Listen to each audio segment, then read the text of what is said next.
Hello दोस्तों, आज की वीडियो में बात करेंगे एशियन पेंट्स की और जानेंगे क्यों एशियन पेंट्स अपने पीयर से डिफरेंट है। साथ ही जानेंगे कि इसके सामने क्या चैलेंजेस हैं जिससे इसकी मार्केट लीडरशिप लूज हो सकती है। कंपनी की शुरुआत 1942 में हुई थी as Asian Oil and Paints Company Private Limited. 1965 में कंपनी का नाम चेंज होकर एशियन पेंट्स हो गया था।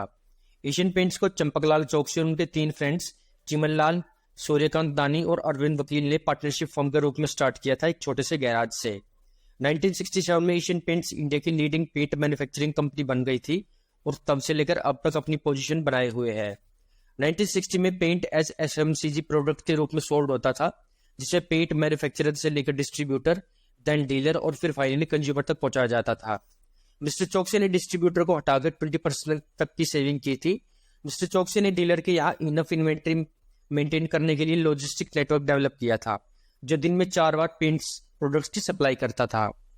ऐसा इसलिए भी हो सकता क्योंकि उन्होंने अर्ली स्टेज में टेक्नोलॉजी अडॉप्ट कर ली थी। 1970 में उन्होंने 78 करोड़ रुपए स्पेंड किए थे to buy first super computer in India, decades before ISRO and IIT. Asian Paint super computer का यूज हर प्रेजेंस के डाटा कलेक्शन और उसके एनालिसिस में करता था, जिससे कलर, क्वांटिटी, टीन साइज की सेलिंग को हर घंटे और हर दिन का डाटा एनालिसिस करके ट्रैक किया जाता था। इसी वजह से एशियन पेंट डायरेक्टली डीलर्स के यहाँ 4 टाइम्स ए डे रीस्टॉक कर पाता था, जो एशियन पेंट्स के केस में 97% ऑफ एमआरपी है और कॉम्पिटिटर के 60% ऑफ एमआरपी है, जो कि कॉम्पिटिटर की डिपेंडेंसी डिस्ट्रीब्यूशन चैनल पर है और एशियन पेंट्स के केस में डिस्ट्रीब्यूटर की प्रेजेंस नहीं है। स्टार्टिंग से हर दिन एशियन पेंट्स का लार्ज कस्टमर बेस है, along with more points of data collection, जो 6 से 20 टाइम्स ज्यादा है। फॉर फर्दर रिफाइनिंग से अपने पीएस से अलग पहचान रखता है, जो किसी भी इंडियन पेंट कंपनी के लिए आसान नहीं है। ब्रांड प्रेजेंस, एशियन पेंट के ब्रांड्स है Asian paints, Asian paint protective performance and powder coating, slow kitchen, एसिस bath fittings, weather seal, Asian paints Berger, skip paints, कैडिस्को, एपको, एशियन पेंट काउसवे और टोगमांस। की हाइलाइट्स, कंपनी की highlights है 80+ years of presence, number 1 paint company in India, number 2 paint company in Asia, 34,368 crore revenue in FY23, 27 in-house manufacturing facilities, 17.3 lakhs kiloliter per annum installed in-house decorative paints manufacturing capacity, 1.5 lakh plus retailers, 42 home store in India, 12,000 plus employee और 240 plus scientists. Business segments, decorative business, जिसके segments है interior wall finishes, exterior wall finishes, waterproofing, wood finishes, enamels, adhesives, tools और undercoat. Home decor business, जिसके segments हैं modular kitchen and wardrobe, bath fittings and sanitary ware, decorative lightnings, UPVC windows and door, wall cover covering, furniture, furnishing और rugs. Combined decorative और home decor business का revenue 88.2% contribute करता है। International business, जिसमें company की presence Asia, Bangladesh, Nepal, Sri Lanka और Indonesia, Middle East, Oman, Bahrain, UAE and Qatar, Africa, Egypt और South Pacific में है। इंटरनेशनल बिजनेस टोटल रेवेन्यू को 9% कंट्रीब्यूट करता है। इंडस्ट्रियल बिजनेस सेगमेंट, जिसमें कंपनी की presence automotive, marine, packaging, industrial protective coatings, powder coating, floor coating और road marking में है। इंडस्ट्रियल बिजनेस टोटल रेवेन्यू को 2.8% कंट्रीब्यूट करता है। प्रोडक्ट्स, कंपनी की प्रोडक्ट्स ऑफरिंग है paints, wall covering, texture, painting aids, waterproofing, wall stickers, mechanised tools, adhesive, modular kitchens and wardrobes, bath fitting and sanitary ware, decorative lighting, furniture and drugs और UPVC windows and door systems. Market share, Asian paints का market share है 59%, Berger 18%, Kansai एरोलैक 15%, एक्जोनोबल 7% और others 1%। आप जानेंगे क्यों Asian paints अपने peer से best है। अवेलेबिलिटी ऑफ मटेरियल, जब भी कोई अपने घर या ऑफिस को पेंट करने की प्लानिंग करता है तो कलर शेड्स और कॉम्बिनेशन के बारे में सबसे पहले सोचता है। एशियन पेंट्स के पास 1500 से ज्यादा शेड्स हैं, जिसमें से कस्टमर अपनी रिक्वायरमेंट चूज कर सकता है इजीली, वो भी अपने होम टाउन में। यही मटेरियल अवेलेबिलिटी एशियन पेंट्स को अपने पीयर से डिफरेंट करती है। Budget friendly qualities, Asian paints की budget friendly qualities like tractor distemper और ट्रैक्टर इमल्सन से बजट में अपने घरों को कस्टमर पेंट करवा सकते हैं, जो दूसरे पीयर से कंपैरिजन में कॉस्ट सेविंग है और कस्टमर एशियन पेंट्स को प्रेफर करते हैं over other brands. Quality of products, Asian Paints luxury paints भी कस्टमर्स को ऑफर करता है, like Royal Luxury Emulsion, Royal Matt और दूसरे रॉयल पेंट्स जो हाई क्वालिटी पेंट्स लुक देते हैं कस्टमर के घर या ऑफिस को। एशियन पेंट्स की हाई क्वालिटी लुक से भी लोग एशियन पेंट्स को प्रेफर करते हैं over other brands. Life time of Asian paints, दूसरे ब्रांड्स के पेंट्स के कंपैरिजन में एशियन पेंट्स की लाइफ ज्यादा है। एशियन पेंट्स के ट्रैक्टर इमल्शन की life 4 to 6 years, premium quality paints की लाइफ 6 to 7 ईयर्स और वही अल्ट्रा लग्जरी पेंट्स की लाइफ अबाउट 10 ईयर्स है, जिससे लोगों की रीपेंटिंग कॉस्ट बच जाती है और दूसरे ब्रांड से ज्यादा एशियन पेंट्स को प्रेफर करते हैं। आप जानेंगे कंपनी का product wise breakup. Paints 97.4%, home improvement 2.6%।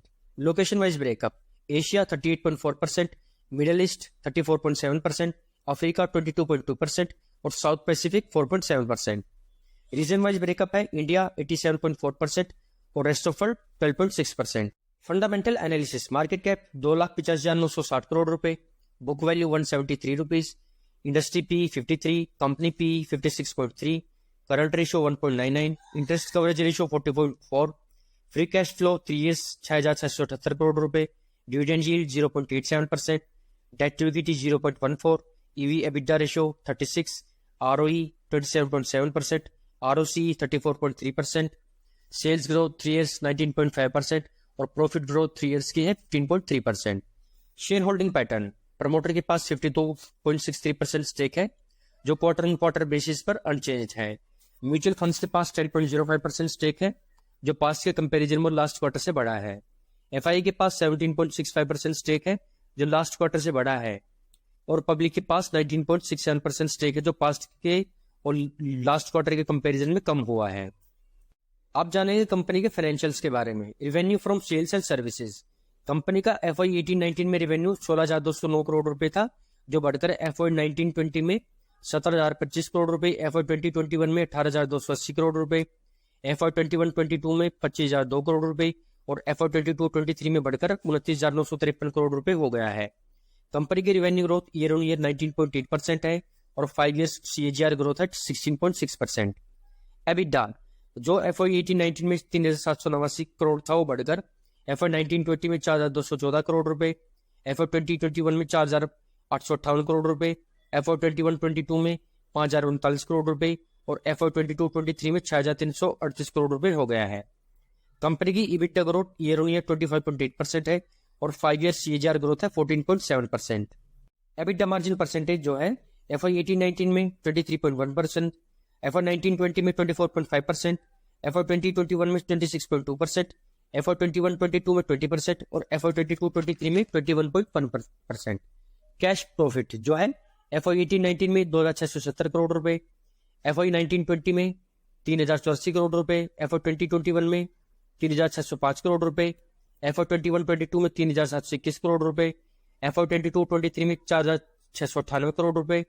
Company का cash profit year on year 26.2% grow हुआ है और 5 ईयर में 16.6% CAGR से। ROCE comparison, ROCE return on capital employed percentage जो है FY 18-19 में 38.4%, FY 19-20 में 37.8%, FY 20-21 में 38.1%, FY 21-22 में 33.5% और FY 22-23 में 38%।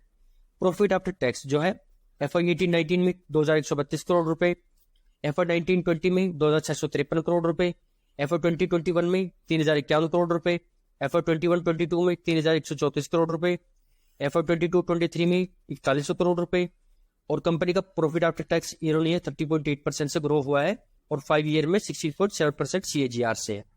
Self development and outlook, segment performance, company के लग्जरी सेगमेंट में ग्रोथ चैलेंजिंग है लेकिन होम डेकोर सेगमेंट में ग्रोथ की उम्मीद है। आउटलुक, कंपनी को पॉजिटिव इंडियन इकोनॉमी और पॉजिटिव बिजनेस ग्रोथ की उम्मीद है in coming quarters. Company geopolitical tension और दूसरे क्रूड ऑयल प्राइसेस पर भी इंपैक्ट को लेकर कॉशियस है। कंपनी की गवर्नमेंट स्पेंडिंग और रूरल सपोर्ट से डिमांड में बूस्ट की उम्मीद है। फेस्टिवल सीजन में कंपनी के होम डेकोर सेगमेंट को बूस्ट मिल सकता है। रॉ मटेरियल प्राइसेस, कंपनी के raw material price fluctuation control करने पर फोकस करेगी और इसके लिए डिसीजन लेगी। Board changes, company new chairman और बोर्ड मेंबर्स अपॉइंट करेगी to bring new expertise and fresh perspective. Home decor segment target, जो है to achieve 7 to 8% from sales of home decor by FY26। Margin in marketing, company new marketing initiative potential price correlation पर focus करेगी based on market condition. Board of directors जो है R Seshangi, non executive chairman है, independent director. Manish Choksi, non executive vice chairman. Amit Syngle, managing director, chief executive officer. Manav Dani, non executive director. Amrita वकील, non executive director. जिगेश चौकसी, non executive director. निहाल वकील, non executive director. और Vibha Paul ऋषि, independent director. अब जानिए company के challenges के बारे में।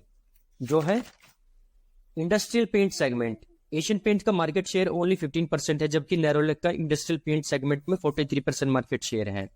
अगर एशियन पेंट अपना शेयर नहीं बढ़ा पाता तो कंपनी को इन फ्यूचर प्रॉब्लम्स आ सकती है। लो इंटरनेशनल बिजनेसेस, इंडिया में एशियन पेंट्स मार्केट लीडर है नो डाउट, लेकिन इंडिया के बाहर कंपनी ने अपनी प्रेजेंस को ज्यादा स्केल अप नहीं किया है, जो फिलहाल कंपनी के लिए एक चैलेंज है। ज्यादा एक्सपेंशन मीन्स ज्यादा revenue. Product and inventory, customer behave change होने से या ट्रेंड चेंज होने से एशियन पेंट्स जैसी कंपनीज पर प्रेशर बिल्ड हो जाता है लोगों की रिक्वायरमेंट को फुलफिल करने का और इन्वेंट्री को मैनेज करने का। वाइडनिंग प्रोडक्ट मिक्स, ज्यादा प्रोडक्ट मिक्स से एक्सेस इन्वेंट्री और ज्यादा एक्सपेंस बढ़ जाते हैं और कंपनी को न्यू इनोवेटिव स्ट्रेटेजी भी इंपैक्ट होती है, जो फिलहाल एशियन पेंट के केस में एप्लीकेबल है। रिस्क ऑफ कंपनी, कंपनी के रिस्क एक्सोजीनियस मीन्स इंडिपेंडेंट और एंडोजीनियस है मीन्स डिपेंडेंट। जो है पीपल रिस्क, टैलेंटेड पीपल के चले जाने से कंपनी की स्ट्रेटेजी और ऑपरेशन पर इंपैक्ट हो सकता है।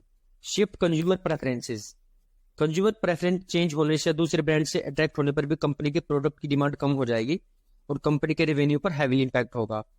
कंपटीशन रिस्क, बढ़ता कंपटीशन भी कंपनी के लिए एक रिस्क है। कई न्यू प्लेयर ने पेंट सेक्टर में एक्सपेंड करने की प्लानिंग की है, जो एशियन पेंट के लिए एक रिस्क है।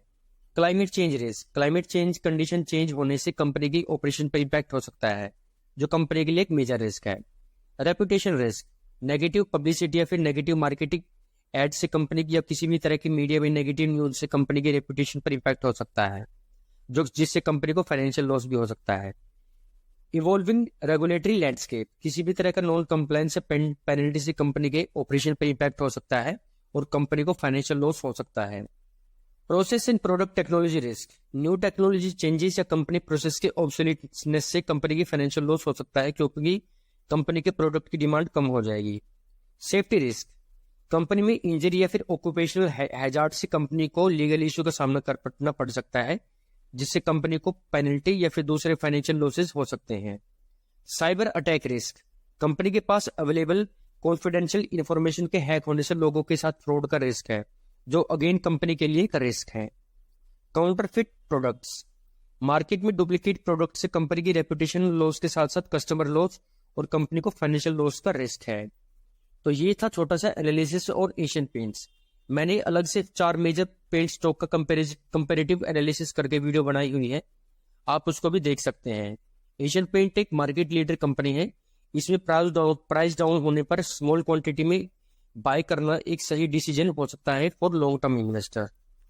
उम्मीद करता हूं आपको ये स्टॉक एनालिसिस की वीडियो अच्छी लगी होगी। इसी तरह की वीडियो के लिए प्लीज चैनल को सब्सक्राइब करना, वीडियो को लाइक, शेयर और कमेंट करना, इससे मुझे भी मोटिवेशन मिलेगा। तब तक के लिए सीखते रहिए और कमाते रहिए। मिलते हैं नेक्स्ट वीडियो में। Thanks for watching.